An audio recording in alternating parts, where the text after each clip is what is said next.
આ બતાવ્યું છે પીએન જંક્શન, જે આપણે આગળ ચેક કરી ગયા છે એ પીએન જંક્શન જે જોયું હતું, તો એ જ પ્રકારનો પીએન ડાયોડ હવે કહીશું એને.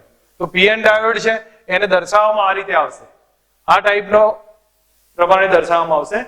જો પીએન જંક્શન ડાયોડને આ પ્રમાણે દર્શાવવામાં આવશે. એમાં પી પ્રકારના અર્ધવાહક આ હશે અને એન પ્રકારના અર્ધવાહકને સીધી રેખા વડે દર્શાવવામાં આવશે. તો આ પ્રમાણેનો એરો વડે પી પ્રકારનો અર્ધવાહક અને સીધી લાઈન વડે એન પ્રકારનો અર્ધવાહક, આ પીએન જંક્શનનો સિમ્બોલ છે. તો ગમે ત્યારે યુઝ થાય તો એ વખતે ક્લિયર હોવું જોઈએ આ બધી વસ્તુઓ.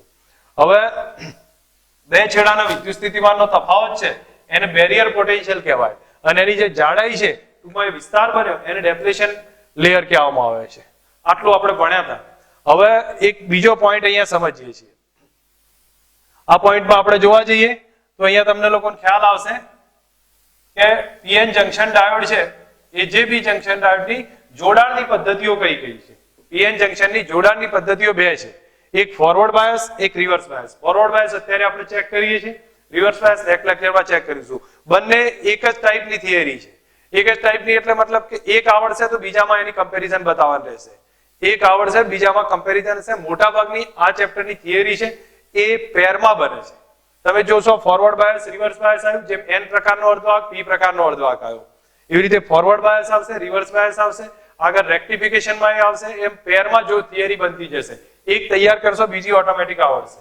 તો પીએન જંક્શનની જોડાણની પદ્ધતિઓ બે છે, ફોરવર્ડ અને રિવર્સ બાયસ. હવે ફોરવર્ડ બાયસ કોને કહેવામાં આવશે તો એ અમારા માટેનો ક્વેશ્ચન છે. તો ક્વેશ્ચન તમારા સામે છે, પીએન જંક્શનમાં ફોરવર્ડ બાયસ કોને કહેવાય છે અને કયા પ્રકારના જંક્શનમાં આ ટાઈપનો ફેરફાર અથવા તો પોટેન્શિયલ બેરિયર કઈ રીતે રજૂ થાય છે એને રિવાઇઝ કરવો છે.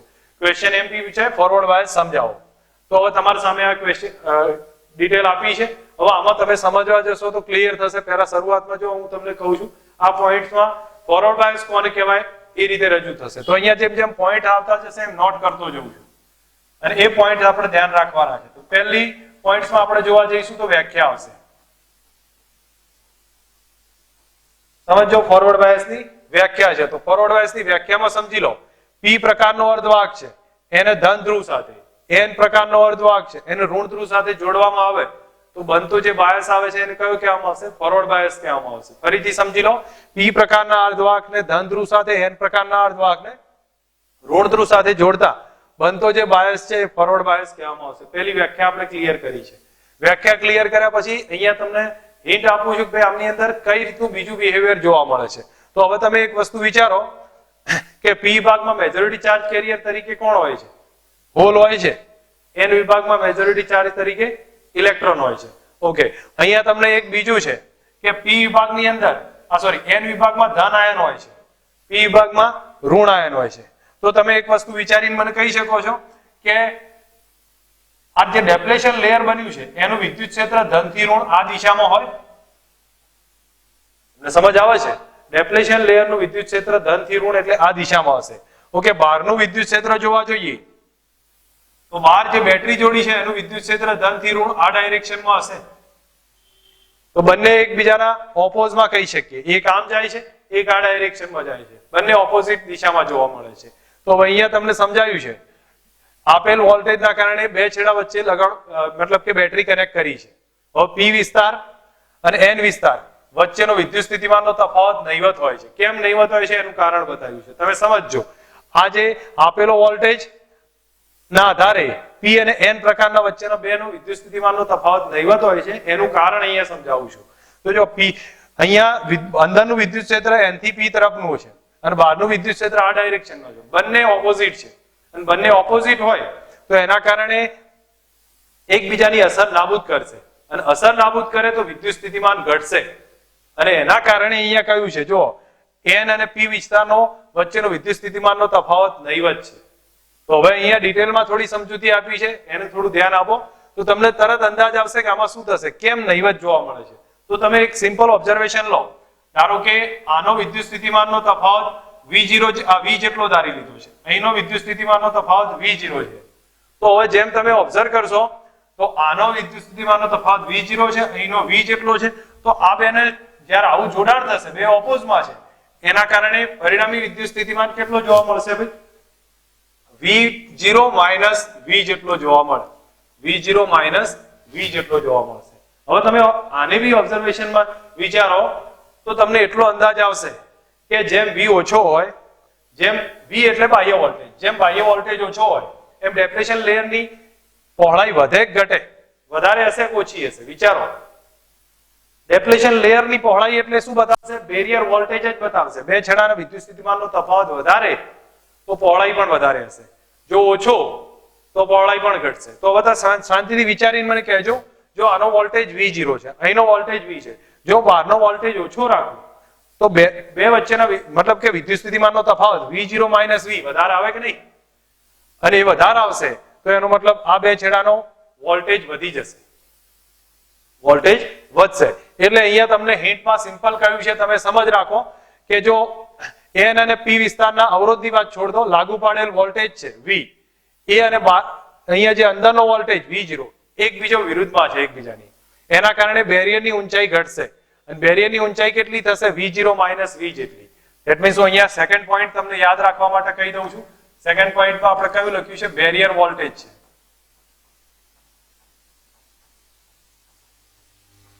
V0 - V એની ડિટેલ આપી છે, સમજતા જજો, ક્લિયર થશે આ બધા.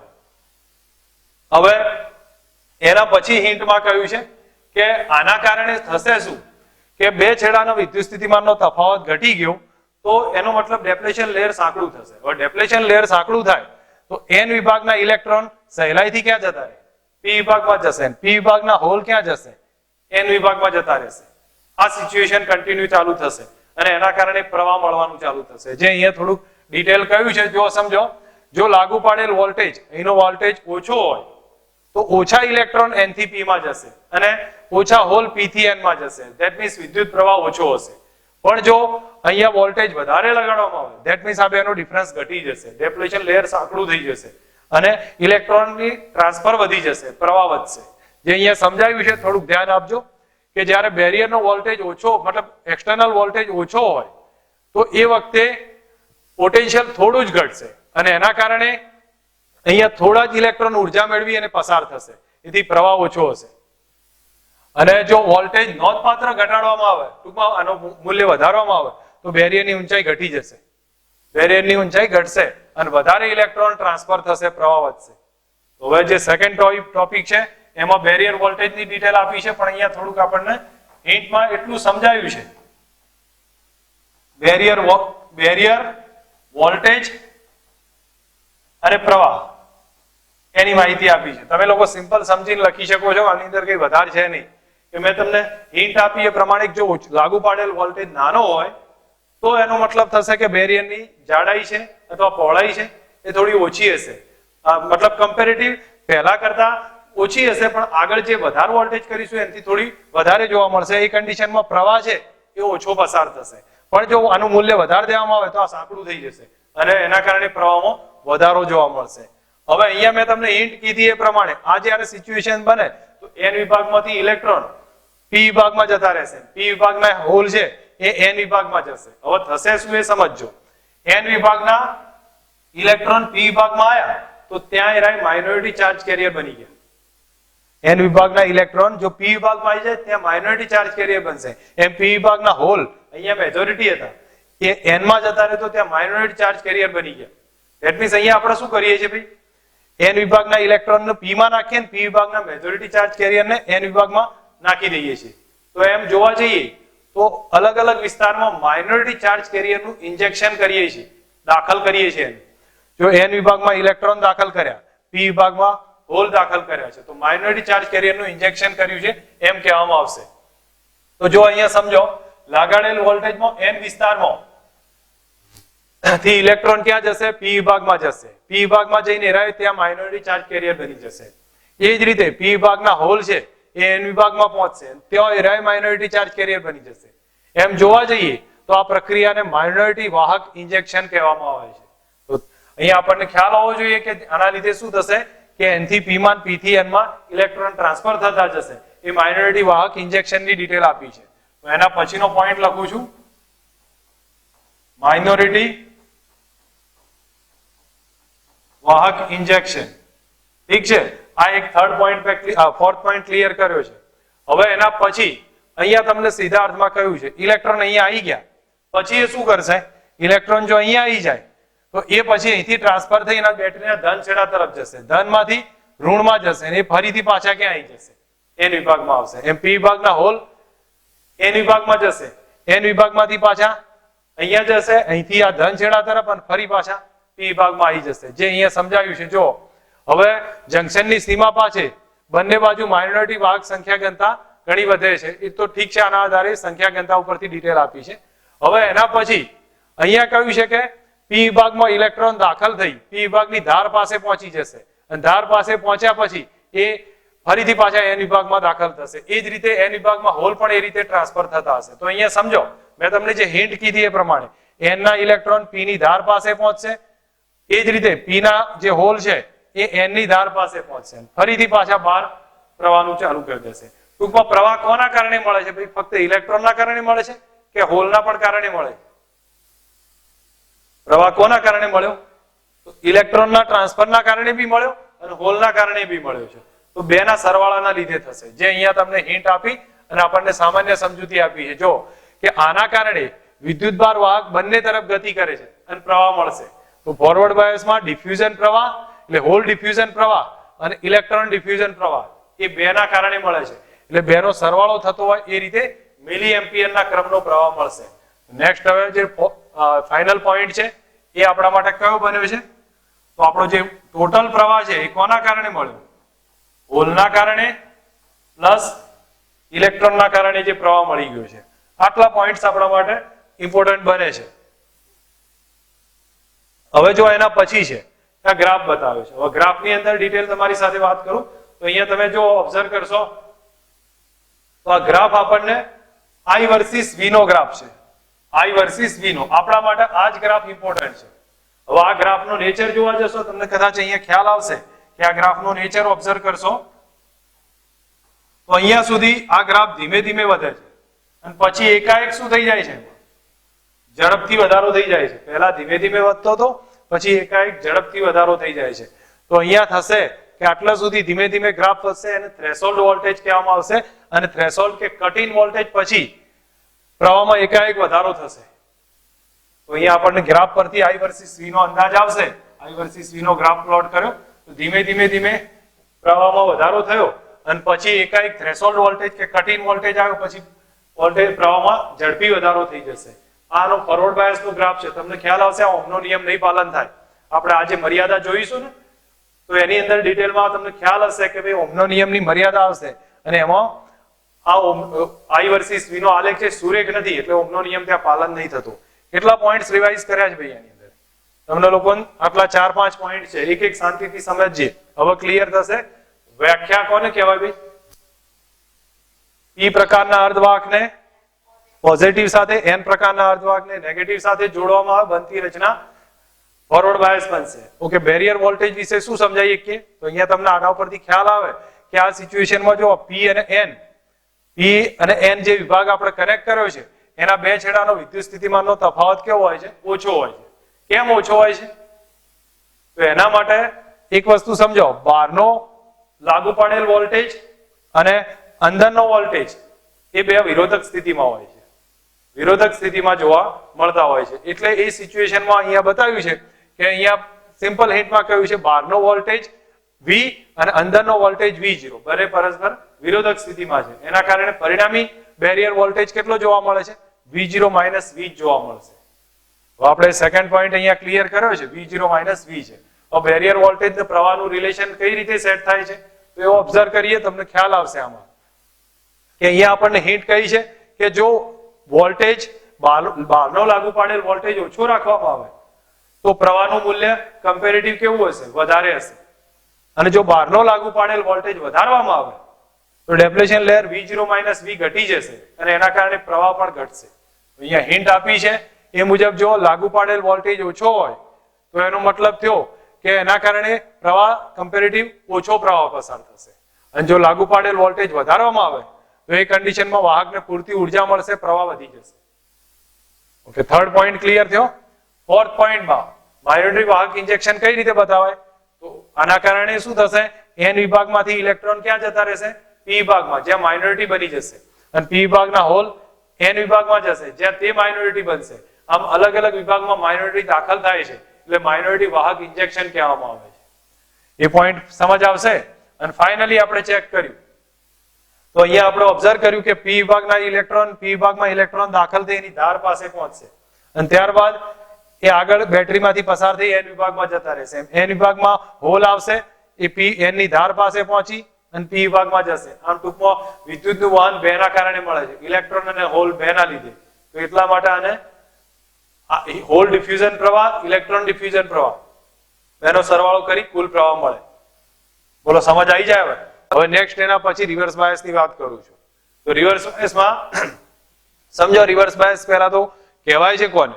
તો વ્યાખ્યા એનાથી ઉલટી હશે. ઉલટી વ્યાખ્યામાં આપણે આકૃતિ ઉપરથી સમજી શકીએ છીએ.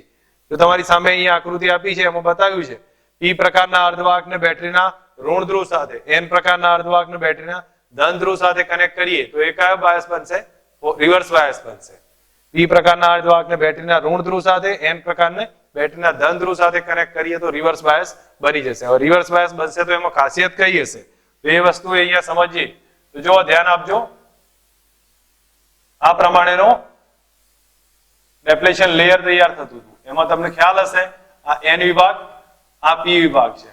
એન વિભાગમાં ધન આયન હતા, પી વિભાગમાં ઋણ આયન હતા.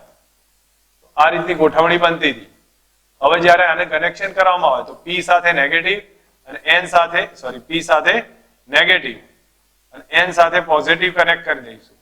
તો તમે જોઈ શકો છો બહારનું પોટેન્શિયલ જે વિદ્યુત ક્ષેત્રની દિશા લઈ લો, ધન થી ઋણ હશે તો વિદ્યુત ક્ષેત્રની દિશા આમાં આ ડાયરેક્શન હશે અને આની ધન થી ઋણ આ ડાયરેક્શનમાં જોવા મળે. બે કઈ ડાયરેક્શન થઈ ભાઈ? એક જ દિશામાં થઈ અને બેનું પોટેન્શિયલ પણ એક દિશામાં થશે. એટલા માટે અહીંયા જે પોટેન્શિયલ પહેલા વ્યાખ્યા લખીશું, વ્યાખ્યા તમને દરેકને ખ્યાલ આવે છે. પછી સેકન્ડ પોટેન્શિયલ પોઈન્ટ સમજાવું છું, V0 પ્લસ V થઈ જશે. આગળ નામ કયું હતું? જો આ V0 છે અને આગળ નામ V0 માઇનસ V હતું, જેના કારણે અહીંયા હવે આની ઇફેક્ટ શું હશે? જેમ આગળની કમ્પેરિઝન કરશો તમને ઇફેક્ટ ખબર પડશે. આ જે V0 માઇનસ V થતું હતું, ડેપ્લેશન લેયરની પહોળાઈ ઘટતી હતી, ઊંચાઈ પણ ઘટી જતી હતી. અહીંયા શું થશે? ડેપ્લેશન લેયરની પહોળાઈ વધી જશે અને ઊંચાઈ વધશે. ધેટ મીન્સ પોટેન્શિયલ વધી ગયો અસરકારક. ઓકે, આ એક સ્થિતિ આની જોવા મળશે. આની અસર કઈ જોવા મળે? સમજી તમને ખ્યાલ આવે ભાઈ V0 પ્લસ V થઈ ગયું, પોટેન્શિયલની પહોળાઈ વધી ગઈ, ઊંચાઈ વધશે, પણ આની અસર શું થશે? હા, એટલે શું થાય કે ઇલેક્ટ્રોન n થી p માં ના જઈ શકે. કારણ કે શું થાય? જો ઇન શોર્ટ સમજવા જાવ તો આ રીતની કન્ડિશન આવશે. આમાં ડેપ્લેશન લેયરની પહોળાઈ ત્યારે જ વધે જ્યારે અહીંયા બે બાજુ, હા, એનો મતલબ સમજી લો કે અહીંયા ધનની સંખ્યા વધી જશે અને અહીંયા જોવા જાવ તો કોની સંખ્યા વધી જશે? ઋણની સંખ્યા વધવા લાગે. એના કારણે ડેપ્લેશન, અહીંયા સમજો લો ધન છે તો આ ધન વધી ગયા અહીંયા અને અહીંયા કયું વધશે? ઋણ વધી ગયા. તો ડેપ્લેશન લેયર તમે જોવા જાવ પહોળું થઈ ગયું છે. હવે ડેપ્લેશન લેયર પહોળું થયું એટલે ઇલેક્ટ્રોનને જો n થી p માં જવું હોય તો વિદ્યુત ક્ષેત્રની વિરુદ્ધ, ઇલેક્ટ્રોન તો ક્ષેત્રની વિરુદ્ધ દિશામાં જાય અને વિદ્યુત ક્ષેત્ર છે ધન થી ઋણામાં, તો ઇલેક્ટ્રોન ક્ષેત્રની દિશામાં જવું હોય તો એને તો કાર્ય કરવું પડશે, વધારે ઉર્જાની જરૂર પડશે, પ્રવાહ ઘટવા લાગશે. પ્રવાહ ઘટવા લાગશે. સેમ સિચ્યુએશન કોના માટે થાય? હોલ p થી n માં નહીં જઈએ, કારણ કે હોલ નેગેટિવ તરફ એટ્રેક્ટ હશે અને એને ધન તરફ પાર કરીને જવું હોય તો ઉર્જાની વધારે જરૂર પડે, એટલે હોલ પણ p થી n માં નહીં જઈએ. ઇલેક્ટ્રોનને ના જઈએ ક્યાં અને હોલ પણ ના જઈએ ક્યાં? કયા? Majority minority? ભાઈ કયા ચાર્જ કેરિયર ના જઈ શક્યા? Majority charge carrier. Majority n થી p માં ના જઈ શક્યા અને મેજોરિટી p થી n માં ના જઈ શક્યા. એના કારણે પ્રવાહ ઘટ્યો. કયો પ્રવાહ કહેવાય? ડિફ્યુઝન પ્રવાહ કહેવાય. તો ડિફ્યુઝન પ્રવાહમાં ઘટાડો થઈ જશે એકાએક. તો ડિફ્યુઝન પ્રવાહ સ્લો થશે. હવે આની રિવર્સમાં તમે વિચાર કરો કે તમને એક અંદાજ આવશે. હું હિન્ટ કહું અહીંયા કે આ n વિભાગ છે, આ p વિભાગ છે. n વિભાગમાં ઇલેક્ટ્રોન છે એ તો જઈ શકતા નહીં, p વિભાગના હોલ છે એ જઈ શકતા નથી, પણ n વિભાગમાં માઇનોરિટી ચાર્જ કેરિયર તરીકે હોલ રહેવાના અને p વિભાગમાં માઇનોરિટી ચાર્જ કેરિયર તરીકે ઇલેક્ટ્રોન રહેવાના. એ તો જઈ શકશે ને, એના માટે તકલીફ નહીં હોય. કારણ કે તમે વિચાર કરો, માઇનોરિટી ચાર્જ કેરિયર ઇલેક્ટ્રોન છે, એને તો ધન તરફ એટ્રેક્શન હશે, એ તો સીધા નીકળી જશે, એ જઈ શકશે. પણ એના કારણે જે પ્રવાહ આવશે એ પ્રવાહ વધી જશે, એને ડ્રિફ્ટ પ્રવાહ કહેવાનો આવે. તો એનો મતલબ શું થયો? કયો પ્રવાહ ઘટી ગયો? ડિફ્યુઝન પ્રવાહ ઘટી ગયો અને ડ્રિફ્ટ પ્રવાહમાં શું થઈ ગયું? વધારો થઈ ગયો. પણ ડિફ્યુઝન પ્રવાહ છે ને એ મિલી એમ્પિયર ના ક્રમનો હતો, એટલે વધારે હતો માઇનોરિટી મેજોરિટી ચાર્જ કેરિયરના કારણે. પણ ડ્રિફ્ટ પ્રવાહ બહુ ઓછો હશે, માઇક્રો એમ્પિયરના ક્રમનો હશે, બહુ નાનો જોવા મળશે માઇક્રો એમ્પિયરના ક્રમનો. ઇન શોર્ટ આપણને ખ્યાલ આવે કે ડ્રિફ્ટ પ્રવાહ વધશે પણ એ અસરકારકતા એના ડિફ્યુઝન જેટલી નહીં હોય. આ રિવર્સ બાયસ કન્ડિશન કહેવામાં આવે છે. હવે આની આપણને આ બેઝિક ખાસિયત તો આપણને અંદાજ આવ્યો કે મેં તમને હિન્ટ આપી કે આમાં કઈ કઈ ડેપ્થના આધારે ડિટેલ બતાવી છે. હવે એક બીજી વસ્તુ આમાં સમજીએ કે ધારો કે અહીંયા v નું મૂલ્ય વધારતા જઈએ છીએ તો પોઝિશન શું થશે? v નું મૂલ્ય વધતું જાય તો આપણે ગ્રાફને સમજવો બહુ જરૂરી છે. આનો ગ્રાફ આવશે v વર્સિસ i નો ગ્રાફ પ્લોટ કરીએ તો આ ટાઈપે ગ્રાફ જોવા મળશે. તમે અહીંયા સમજી શકો છો કે વોલ્ટેજ નું મૂલ્ય પહેલા વધારીએ છીએ તો પ્રવાહ બહુ ઓછો હોય. મારી ભૂલ થઈ છે, અહીંયા i વર્સિસ v હશે, લખવામાં ભૂલ થઈ છે, i વર્સિસ v. વોલ્ટેજ નું મૂલ્ય વધારતા જઈએ પ્રવાહમાં બહુ માઇનોર ચેન્જીસ આવે છે, એટલે માઇક્રો એમ્પિયરના ક્રમનો પ્રવાહ જોવા મળે છે. આ બધો પ્રવાહ માઇક્રો એમ્પિયરના પ્રવાહ જોવા મળશે. એ રિવર્સ સેચ્યુરેશન પ્રવાહ કહેવામાં આવે છે. એનું કયું નામ આપ્યું છે આ પ્રવાહનું? રિવર્સ સેચ્યુરેશન પ્રવાહ છે. કારણ કેમ રિવર્સ સેચ્યુરેશન છે અહીંયા તમે સમજી શકો છો. કોના કારણે મળ્યો? ડ્રિફ્ટના કારણે મળ્યો, માઇનોરિટીના કારણે મળ્યો છે, એટલે એને રિવર્સ સેચ્યુરેશન પ્રવાહ નામ આપી દીધું છે. હવે ધારો કે હું વોલ્ટેજ આ વધારતા જઈએ એક કન્ડિશન એવી આવશે અહીંયા બધા બંધ તૂટી જશે. સમજો તમે એક વસ્તુ વિચારો કે તેને ખેંચતા જાઓ ક્યાં સુધી ખેંચી શકો? તો એ સેમ સિચ્યુએશન વોલ્ટેજ વધારતા જાઓ એક કન્ડિશન આવશે બધા બંધ તૂટી જશે. અને જ્યારે બધા બંધ તૂટી જાય એટલે તમને ખ્યાલ આવશે પ્રવાહમાં એકાએક વધારો થઈ જશે, ઝડપી વધારો થઈ જાય, અને આ કન્ડિશનનું બ્રેકડાઉન થયું એમ કહેવાય. તો બ્રેકડાઉન વોલ્ટેજ કહેવામાં આવશે. અહીંયાથી બ્રેકડાઉન થઈ જાય. હવે બ્રેકડાઉન વોલ્ટેજ વધારે પડતો કરવામાં આવે તો ડાયોડ નાશ પામે, કારણ કે વધારે પડતો પ્રવાહ થઈ જાય તો જંકશન તૂટી જશે, એનો કોઈ મતલબ નહીં રહે અને ડાયોડ નાશ પામી જશે. આ બ્રેકડાઉનની કન્ડિશન આપી છે. તો હવે તમને આખો ક્વેશ્ચન હું મારી રીતે સમજાવી દઉં, પછી આપણે થિયોરિટિકલ ચેક કરીએ છીએ. પહેલા વ્યાખ્યા યાદ રહે. p પ્રકારના અર્ધવાહકને નેગેટિવ સાથે, n પ્રકારના અર્ધવાહકને પોઝિટિવ સાથે કનેક્ટ કરીએ તો એ આપણા માટે રિવર્સ બાયસ બનશે. રિવર્સ બાયસમાં બીજી ખાસિયત કઈ હતી કે રિવર્સ બાયસમાં બેરિયરનું પોટેન્શિયલ અને એક્સટર્નલ પોટેન્શિયલ, બાહ્ય પોટેન્શિયલ બે કેવા છે? સહાયક સ્થિતિમાં છે. એટલે v0 પ્લસ v થશે. બેરિયરની ઊંચાઈ વધશે, એની જાડાઈ પણ વધશે, અને એ કન્ડિશનમાં શું થશે? n થી p માં ઇલેક્ટ્રોન જઈ નહીં શકે અને p થી n માં હોલ નહીં જઈ શકે. મેજોરિટી ચાર્જ કેરિયર પોતાનો પ્રવાહ ઓછો કરી દેશે, અને એ જ પ્રવાહ જે છે એ આપણા માટે કયો થયો? ડિફ્યુઝન પ્રવાહ ઘટવા લાગ્યો. ડિફ્યુઝન પ્રવાહ ઘટવા લાગ્યો છે. પણ અહીંયા જોયું કે માઇનોરિટી ચાર્જ કેરિયર છે એ n થી p માં જશે અને p થી n માં જશે. તો માઇનોરિટી ચાર્જ કેરિયર ડ્રિફ્ટ પ્રવાહ પેદા કરશે. ધેટ મીન્સ ડિફ્યુઝન પ્રવાહ જે મેજોરિટી પેદા કરતા હતા એ ઘટવા લાગ્યો અને ડ્રિફ્ટ પ્રવાહ વધવા લાગ્યો છે. પણ ડ્રિફ્ટ પ્રવાહ માઇક્રો એમ્પિયરના ક્રમનો જ હોય છે, વધારે હોતો નથી. બીજી વસ્તુ કે ડ્રિફ્ટ પ્રવાહને બહારના વોલ્ટેજ સાથે વધારે લેવા દેવા નહીં હોતી, એ નોર્મલ વિદ્યુતનું વહન કર્યા કરતો હોય છે. ડ્રિફ્ટ પ્રવાહમાં વધારો થતો જશે અને એ માઇક્રો એમ્પિયરના ક્રમનો જોવા મળે છે. આટલું આપણને ખ્યાલ આવે છે. આ ડ્રિફ્ટ પ્રવાહને બીજું નામ આપ્યું છે રિવર્સ સેચ્યુરેશન પ્રવાહ કહેવાય છે. હવે અહીંયા તમે ગ્રાફ પ્લોટ કરીશું i વર્સિસ v નો, તો જો અહીંયા વોલ્ટેજ વધારતા જશો એક કન્ડિશન એવી આવશે તો એ દરમિયાન શરૂઆતમાં પ્રવાહ બહુ ઓછો હશે, રિવર્સ સેચ્યુરેશન જેને. પણ ધારો કે એક કન્ડિશન એવી આવશે બ્રેકડાઉન થઈ જશે, બ્રેકડાઉન થાય પ્રવાહમાં એકાએક વધારો થઈ જશે, અને બ્રેકડાઉન વોલ્ટેજ કહેવાય છે.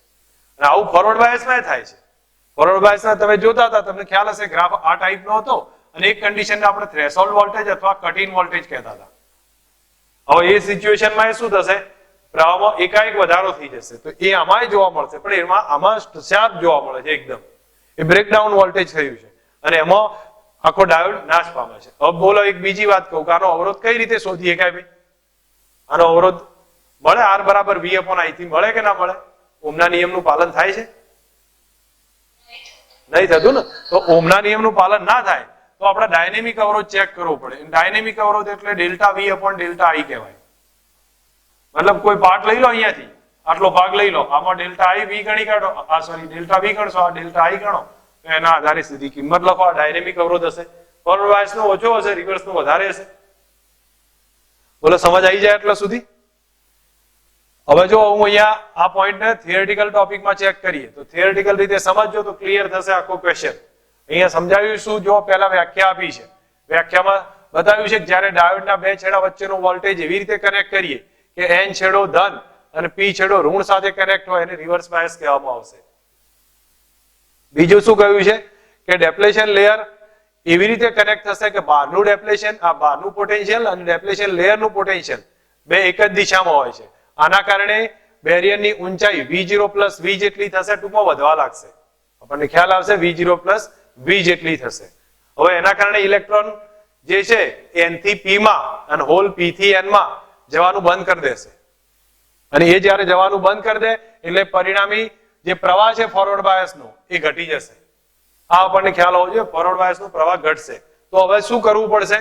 તો એ સિચ્યુએશનમાં મેં તમને હિન્ટ આપી છે એ પ્રમાણે જંકશનનું વિદ્યુત ક્ષેત્ર એવું હોય, આ બધું વધારે કઈ ના લખો, સિમ્પલ સમજાવવાનો ટ્રાય કરશો તો ખ્યાલ આવશે કે મેજોરિટી ચાર્જ કેરિયર છે એ ગતિ બંધ કરી દેશે, પણ માઇનોરિટી ચાર્જ કેરિયર છે એ N થી P માં P થી N માં ટ્રાન્સફર કરશે.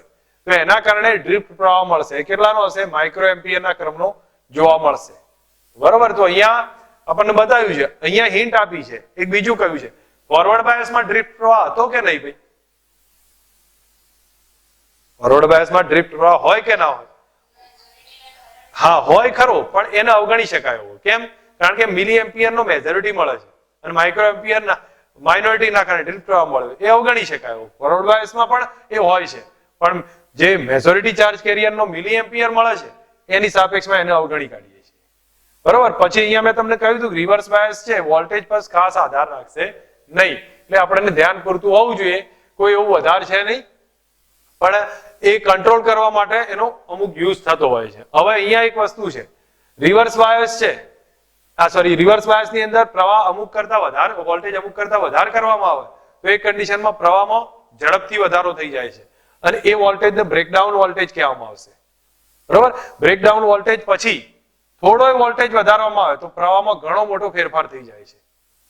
બરોબર? આ સિચ્યુએશનના કારણે શું થાય કે આપણે પ્રોપર રીતે ધ્યાન ના આપીએ તો એ શું થશે? નુકસાન કરી દે. આવું ફોરવર્ડ બાયસમાં થાય છે.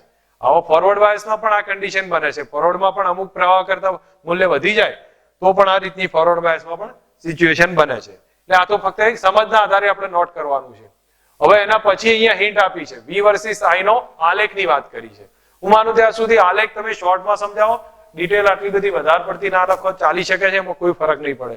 શોર્ટમાં આપણે બતાવવાનું હશે કે V વર્સિસ I ની જે લાક્ષણિકતા છે એમાં ફોરવર્ડ બાયસનું આમાં લખવાની જરૂર નથી, આમાં ફક્ત સીધું રિવર્સ બાયસનું લખવાનું છે.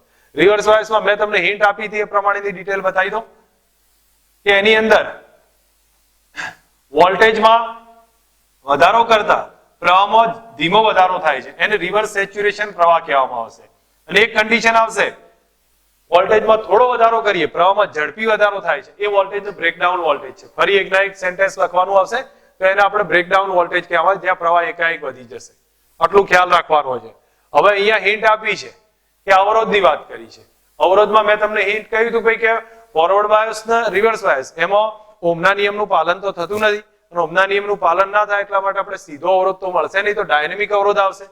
અને એ સિચ્યુએશનમાં ફોરવર્ડ બાયસમાં અવરોધ ઓછો હશે, રિવર્સ બાયસમાં અવરોધ વધારે જોવા મળશે. બરોબર? તો આ રેક્ટિફિકેશન ડિટેલ આપી અને અવરોધનું આર ડાયનેમિક બરાબર કેટલા લખ્યા? Delta V upon delta I વડે બતાવી શકીએ છીએ. કેટલા પોઈન્ટ આવ્યા છે ભાઈ આની અંદર? ક્વેશ્ચનને સમજીએ તો કેટલા પોઈન્ટમાં રિવાઇઝ કર્યો છે?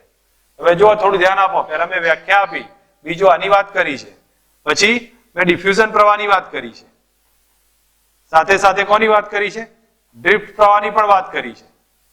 ડિફ્યુઝન અને ડ્રિફ્ટ પ્રવાહ બેની વાત કરી દીધી છે. નેક્સ્ટ એના પછી આપણે રિવર્સ સેચ્યુરેશન પ્રવાહ, રિવર્સ સેચ્યુરેશન પ્રવાહ અને બ્રેકડાઉન વોલ્ટેજ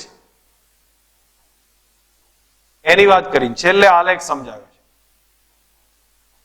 અને અવરોધ. આટલી ડિટેલ છે. એક વખત રિવિઝનમાં લઈએ છીએ.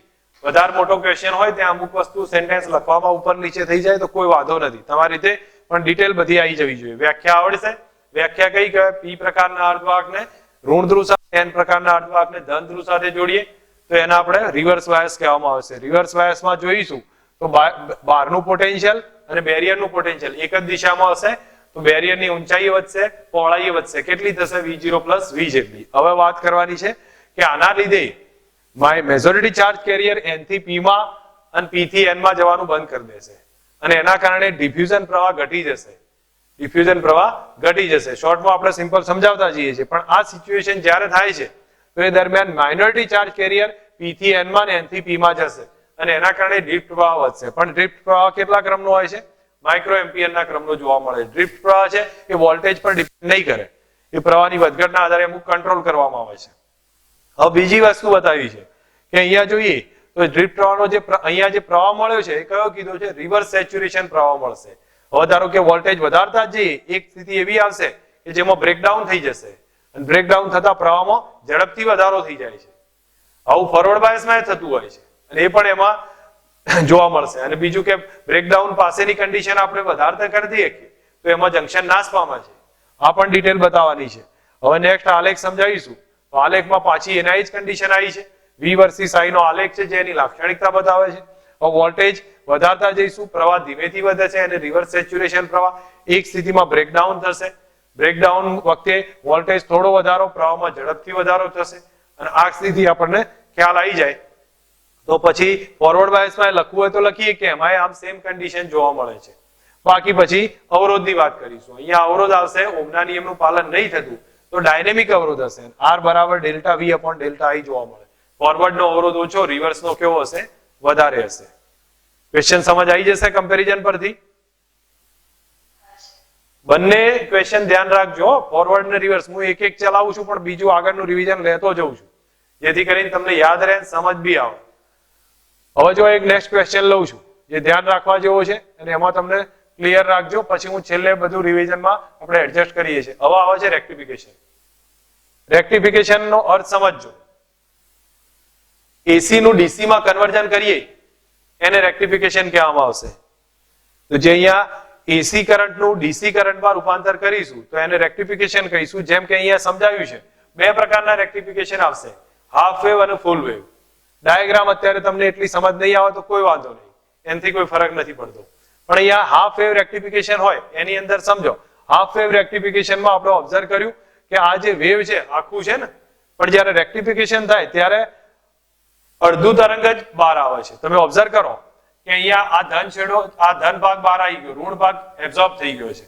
ફરીથી ધન ભાગ બહાર આવશે, ઋણ ભાગ એબ્ઝોર્બ થઈ જશે. આ સ્થિતિ જોવા મળશે. તો આમાંથી અડધું તરંગ જ આપણને જોવા મળશે, પણ આમાં પ્રવાહની દિશા કેવી હશે ભાઈ? એક જ દિશામાં જોવા મળે. એટલા માટે ડીસી માં કન્વર્ટ થઈ ગયો એમ કહેવાય. પણ આ ડીસી ફ્લક્ચ્યુએટ ટાઈપનું છે. એને પછી હજી સ્મૂથ બનાવવો હોય ડીસી તો ફિલ્ટરની જરૂર પડશે. હવે અહીંયા તમે ઓબ્ઝર્વ કરો, આ ફૂલ વેવ રેક્ટિફિકેશન છે. ફૂલ વેવ રેક્ટિફિકેશનમાં શું છે? તો અહીંયા આ રીતનો વેવ પસાર થતો હોય એસી, તો અહીંયા શું કર્યું છે ભાઈ? આને ડીસી માં કન્વર્ટ કરી દીધું.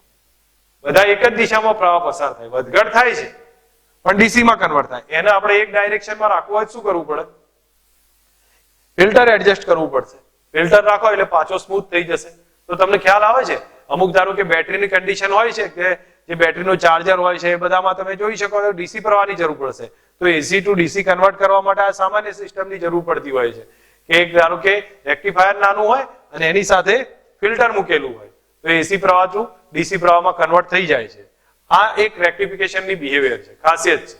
અને જે તમને લોકોને ધ્યાન પર હોવું જોઈએ કે બે પ્રકારના રેક્ટિફિકેશન છે, અર્ધ તરંગ રેક્ટિફાયર અને પૂર્ણ તરંગ રેક્ટિફાયર. અર્ધ તરંગમાં જો પૂર્ણ તરંગ આખો પૂરો થાય ને ત્યારે એમાં અડધું ચક્ર જ આઉટપુટ આપે છે અને આની અંદર જોવા જાવ તો બે અર્ધ ચક્રમાં આઉટપુટ બહાર જોવા મળે છે. આ પૂર્ણ તરંગ થઈ ગયું. આજનું લેક્ચરમાં ડિટેલ થિયરી છે, એમાં આપણે અર્ધ તરંગની થિયરી સમજવાની છે, ફૂલ હાફ વેવની. હવે તમે હાફ વેવ રેક્ટિફિકેશન નો ઓબ્ઝર્વ કરશો ડાયાગ્રામ તો તમારી સામે ક્લિયર થશે. જો અહીંયા સમજો, એક વસ્તુ ધ્યાન ઉપર રાખજો, અહીંયા આપણી પાસે ટ્રાન્સફોર્મર છે. થોડો ક્વેશ્ચન ને અહીંયા સમજીએ તો હું આકૃતિ મોટી કરું છું, થોડુંક ધ્યાન આપો તો ટોટલ અંદાજ આવી જશે. આ એક ટ્રાન્સફોર્મર છે. ટ્રાન્સફોર્મરમાં પ્રાથમિક ગૂંચળું ગૌણ ગૂંચળું હોય, એ તમને યાદ હશે. સ્ટેપ અપ સ્ટેપ ડાઉન તમે જે બી દોરવું હોય દોરી શકો છો. તો આ પ્રાથમિક ગૂંચળું થશે, આ ગૌણ ગૂંચળું છે. હવે પ્રાથમિક ગૂંચળું છે એને એસી પ્રાપ્તિ સ્થાન સાથે કનેક્ટ કરી દીધું છે. જે કહો છો આ એસી પ્રાપ્તિ સ્થાન સાથે કનેક્ટ કરી દીધું છે. ગૌણ ગૂંચળું છે એના બે છેડા છે. કયા કયા? એ અને બી. ગૌણ ગૂંચળાના બે છેડા છે, એ અને બી. એમાં એ છેડાને ડાયોડ સાથે જોડ્યો છે. ડાયોડ સાથે જોડી લોડ અવરોધ RL કનેક્ટ કર્યો છે અને ફરીથી B સાથે કનેક્ટ કરી દીધો છે. ડાયોડ થી લોડ અવરોધ RL ત્યાંથી પાછો B સાથે કનેક્ટ કર્યો છે. આ એની ખાસિયત થઈ. હવે તમે એક વસ્તુ વિચારજો, હું જે કહું છું એને થોડું સમજો. અહીંયા તમારી પાસે આ પરિસ્થિતિ બને તો એક વખતે આ તો એસી વેવ છે ને ભાઈ, આ તો એસી વેવ છે એટલે અહીંયા તમને લગભગ આમાં અહીંથી જે બી વેવ પસાર થશે એ અહીંયા પણ આવવાનું. તો અહીંયા ધારી લઉં છું આ રીતનો વેવ આવતો હોય તો એનો મતલબ શું થાય કે એક વખત એ પોઝિટિવ બનશે, બીજા અર્ધ ચક્રમાં એ કેવો બનશે? નેગેટિવ બનશે. તો ફરીથી પાછો એ પોઝિટિવ નેગેટિવ એમ ટ્રાન્સફર થયા કરે. હું તમને ક્વેશ્ચન અહીંયા પૂછું છું કે ધારો કે એ પોઝિટિવ બને, બી નેગેટિવ બને, ડાયોડમાં કયો બાયસ રચાય? સમજ આવે છે હું શું કહું છું?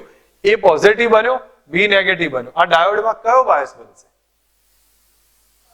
ફોરવર્ડ બાયસ બને. આ કારણ કે આ પી છે, આ એન છે, તો પી સાથે પોઝિટિવ, એન સાથે નેગેટિવ, ફોરવર્ડ બાયસ બનશે. ફોરવર્ડ બાયસ બને તો પ્રવાહ વહેશે. હવે પ્રવાહ વહે તો એનો મતલબ કે જ્યારે પહેલી કન્ડિશન આવ્યું છે તો ડાયોડની અંદર ફોરવર્ડ બાયસ બન્યો છે. હવે ફોરવર્ડ બાયસ બની ગયો તો પ્રવાહ વહેશે. તો પ્રવાહ કયા માર્ગે વહે ભાઈ? આમ પ્રવાહ વહેવાનું ચાલુ થઈ જશે.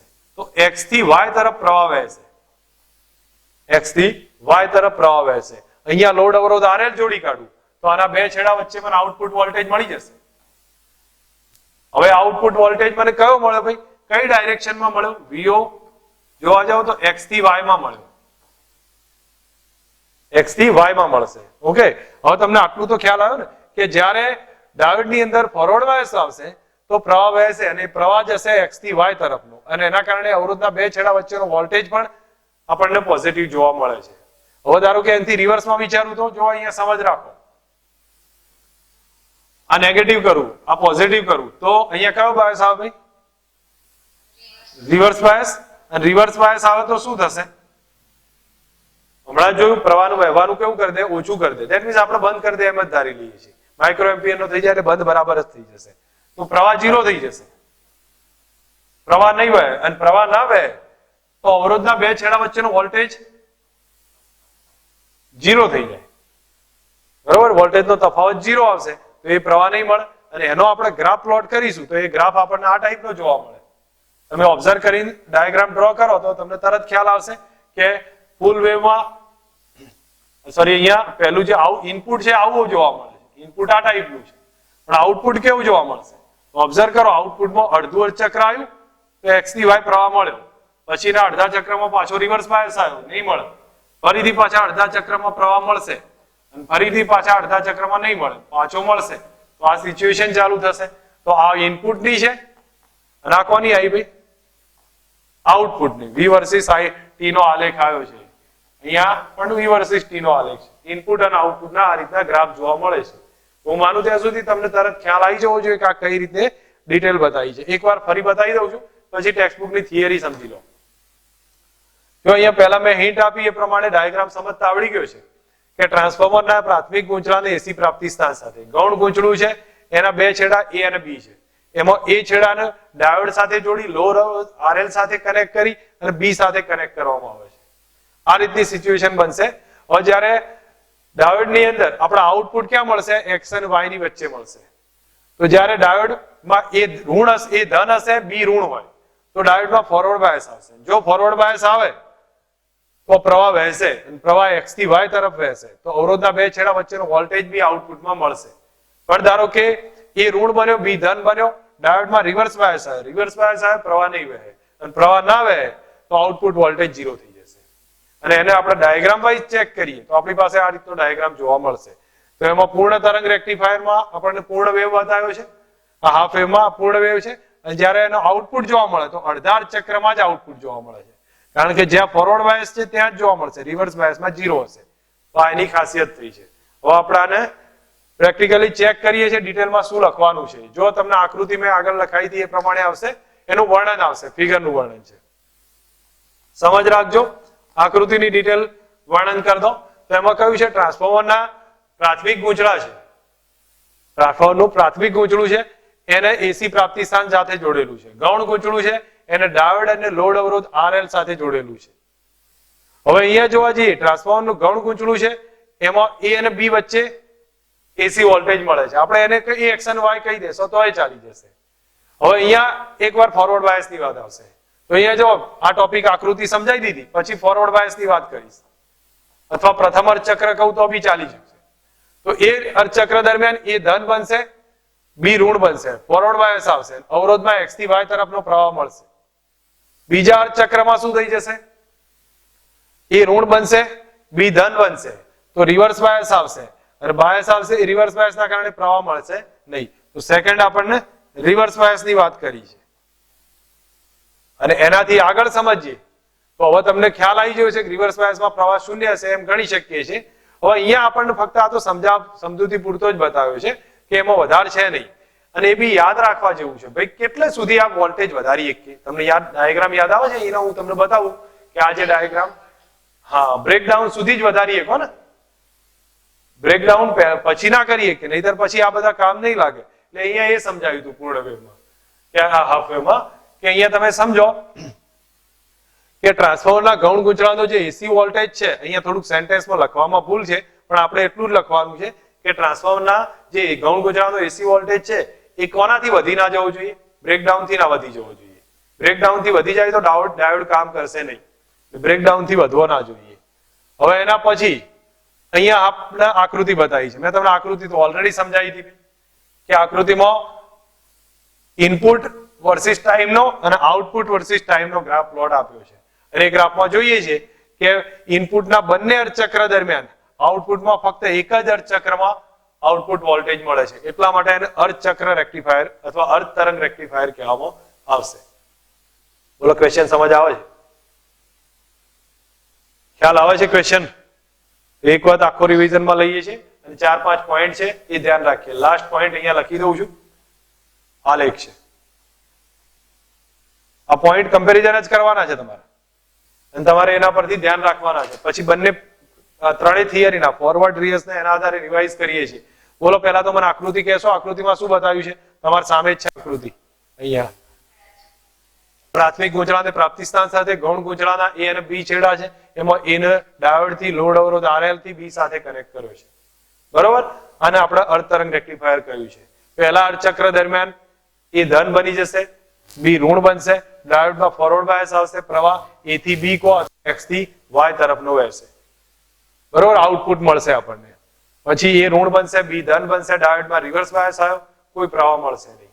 ક્યાં સુધી આવું કરી શકીએ ભાઈ? આ જ્યાં સુધી બ્રેકડાઉન વોલ્ટેજ થી આપણો વોલ્ટેજ વધવો ના જોઈએ ગૌણ ગૂંચળાનો. જો બ્રેકડાઉન થી વધી જાય તો એ તરત જ ફેલ થશે આખું ડાયોડનું. હવે અહીંયા જોવા જઈએ તો આકૃતિમાં શું સમજાવ્યું હતું? આલેખની જે ડિટેલ આપી હતી એમાં જોયું હતું કે ઇનપુટ માટે V વર્સિસ T નો, આઉટપુટ માટે V વર્સિસ T નો આલેખ આપ્યો છે.